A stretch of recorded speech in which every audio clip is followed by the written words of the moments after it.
இருக்கிற எரிவாயு மின்மயானம், அதே போல பொன்னமராவதி எரிவாயு மின்மயானம், பொன்னமராவதி பேருந்து நிலையம் விரிவாக்கம், பொன்னமராவதி சந்தை புதிய கட்டிடம், அதே போல நம்முடைய கடியாப்பட்டி, துளிபிறை, வேந்தன்பட்டியிலே துணை மின் நிலையங்கள், நகரப்பட்டியிலே துவங்கி இன்றைக்கு அந்த துணை மின் நிலையம் என 4 துணை மின் நிலையங்கள் கொண்டு வரப்பட்டது இந்த காலத்தில் தான். அதே போல இன்றைக்கு 3 ஒன்றிய அலுவலகங்களும் இன்றைக்கு புதுப்பித்து புதிய கட்டிடம் கட்டப்பட்டிருக்கிறது.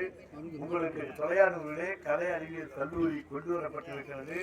அதுக்கு நிச்சயமாக பெற்று தந்திருக்கிற சட்டமன்ற உறுப்பினராக அமைச்சராகத்தான் நான் பணியாற்றி இருக்கிறேன்.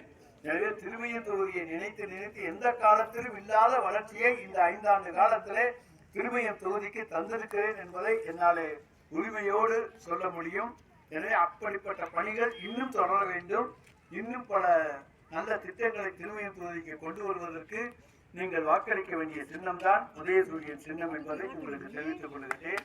மகளிர் உரிமை தொகை 1000 2000 ஆக 1ஆம் வகுப்பு முதல் 5ஆம் வகுப்பு வரை கொடுக்கின்ற காலை உணவு திட்டம் 8ஆம் வகுப்பு வரை விரிவுபடுத்தப்பட நீங்கள் ஆதரிக்க வேண்டிய சின்னம் முறையே ஏற்பாடு செய்து தந்து விடுவார். எனவே 8000 ஒரு முறை அல்ல 2 முறை 2026 உங்களுக்கு கிடைக்க இருக்கிறது. அதற்காக வாக்களிக்க வேண்டிய சின்னம் தான் உதயசூரியன் சின்னம். இந்த தொகுதியினுடைய முன்னேற்றத்துக்கு வாக்களிக்க வேண்டிய சின்னம் உதயசூரியன் சின்னம். மறவாதி உதயசூரியன். நன்றி, வணக்கம். உதயசூரியன் போட்டு பாருங்கம்மா. ஜெயலட்சுமி பாருங்க, ஜெயலட்சுமி பாருங்க, எல்லாருமே ஜெயலட்சுமி பாருங்க.